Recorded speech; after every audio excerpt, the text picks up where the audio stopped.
Hello ladies and gentlemen, and welcome to Hello Dave. Oh boy, do I have a lot of news for you guys today. It's been a awesome week for all space gamers out there.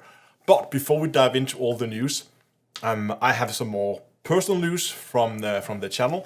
Last Tuesday, on the 4th of April at 14:07 local Danish time, my channel surpassed 100,000 subscribers.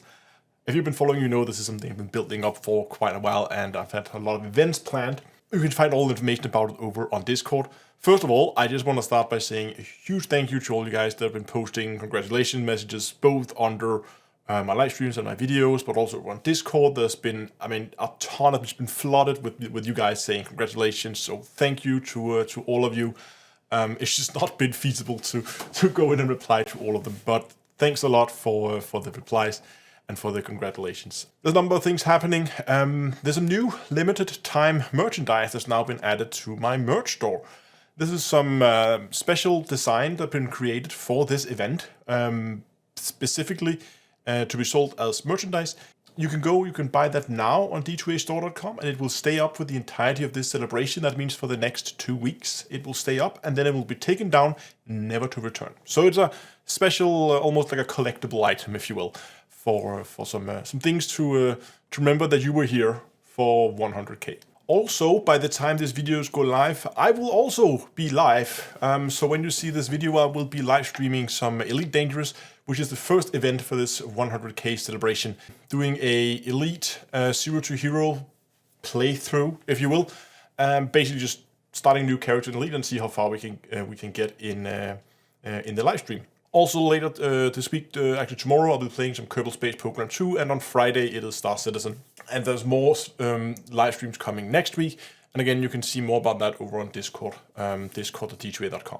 Over there, I'm also hosting all the giveaways that I've been posting about. There's a video out where I'll showcase all the prizes. All those giveaways are now live. That means you can go over and sign up for the items that you're interested in. They're spread out into separate giveaways, so you can click the items that you want, and then you're only in for a draw for those items, meaning that if you win, you are going to win something that you're interested in, and you're not going to take a prize from someone, or win something you might not be interested in and take it from someone who might actually want it. So you can pick and choose what you want. I should also say there are also giveaways running during each of these live streaming events. Again, plan this over on Discord. You can see it, and there's going to be giveaways during the live streams as well, where I'm giving away some merchandise, and that is for people who show up during the live streams. But all the other items are just running throughout the weeks. Okay, let's move on to some gaming news. We're going to start in Star Citizen. Now, last week, we also talked about update 3.18.1 and 3.18.2, and I talked about that CIG had a plan to do a partial wipe with these, where money and ships would likely be, or money and reputation would stay, but ships and items would likely be wiped. That has now been changed to be a full wipe, both for 3.18.1 and 3.18.2. Last week, I also talked about how these two patches were going to be merged into one, where 3.18.1 was not planned to ever actually hit the live servers, but 1 and 2 would kind of be launched at the same time, combined into one patch. As far as I can see, it's not been clearly stated, but they say that they're going to do a wipe both for 3.18.1 and for 3.18.2, indicating that that is no longer the case, that they are now going to be launched as separate patches. At this point, by the time between recording and releasing this, who knows, CIG might have changed their mind like a few times again. Exactly when those two patches are going to hit the server, again, I don't know, and CIG usually gives us very little very little warnings. Sometimes they only say like, hey, the patch is live now. That's very last minute. And this might actually interfere with some of the live streams that I talked about in my 100k segment. I'm planning 2 live streaming sessions with Star Citizen, and both of them is going to be a Zero to Hero thing, just like I do with Elite. But if they launch 3.18.1 or 3.18.2 in between those 2 live streams, well, then that whole progress we made is just going to be lost.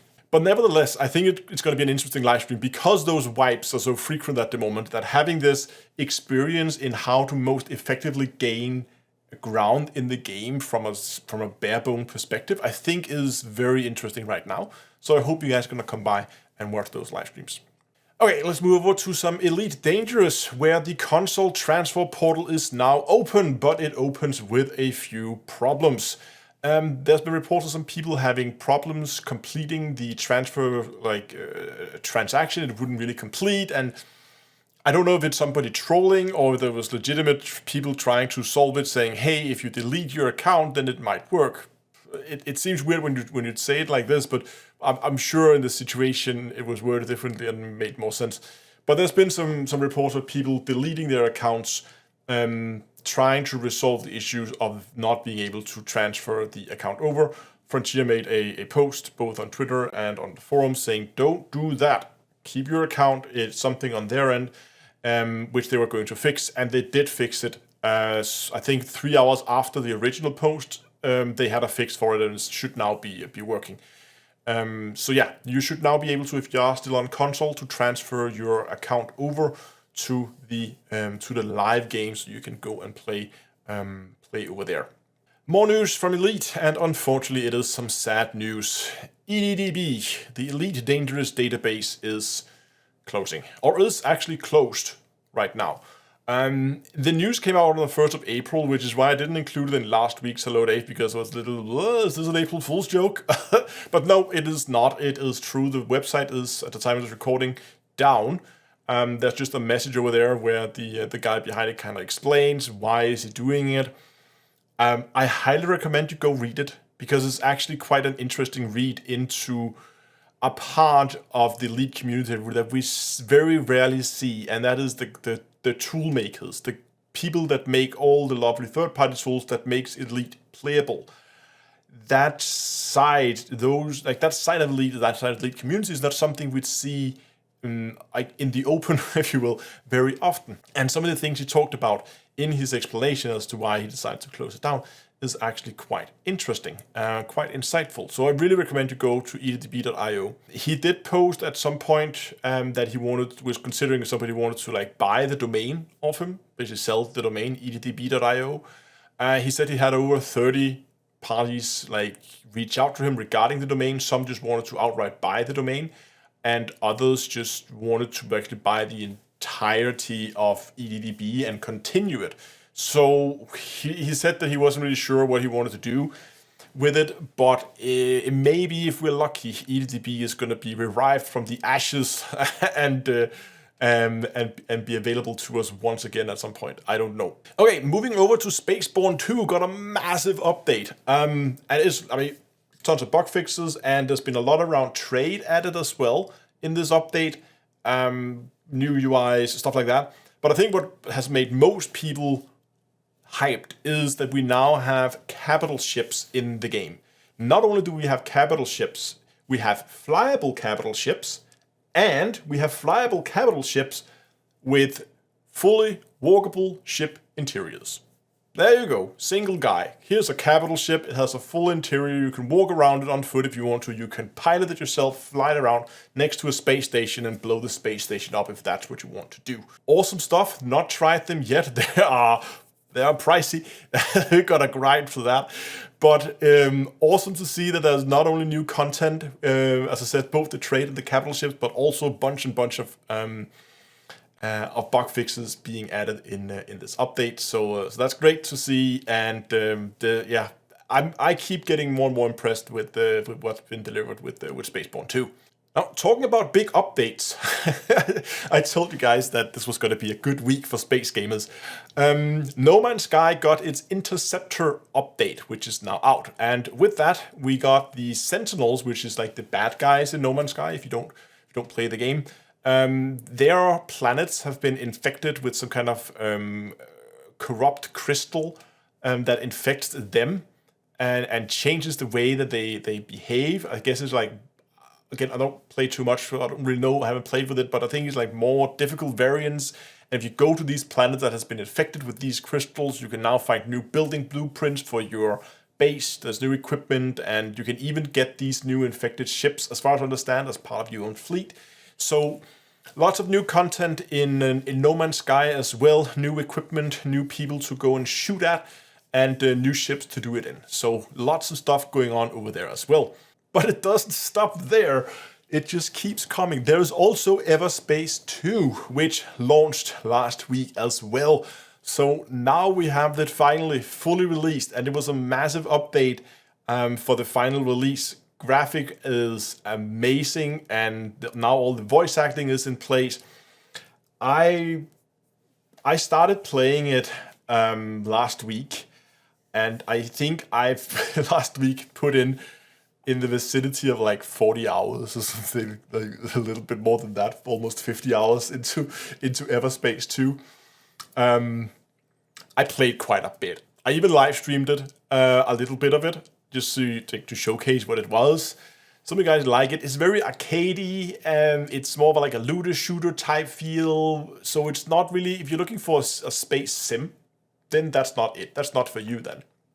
Other games that does that a lot better, Elite, Star Citizen, even Spaceborne, does like the simming part of space games a lot better. But if you want something that you can pick up, play, have fun, and progress in half an hour, then Everspace is absolutely something that you would pick up. I installed it on my Steam Deck, and it's a perfect game for that. It runs pretty well on decent graphic settings. I'm pulling 30-40 FPS, which is fine.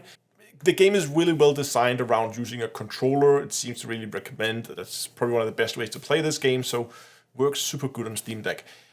Which is also why I've been spending so many hours on it, because I could just take the Steam Deck with me and just play it everywhere.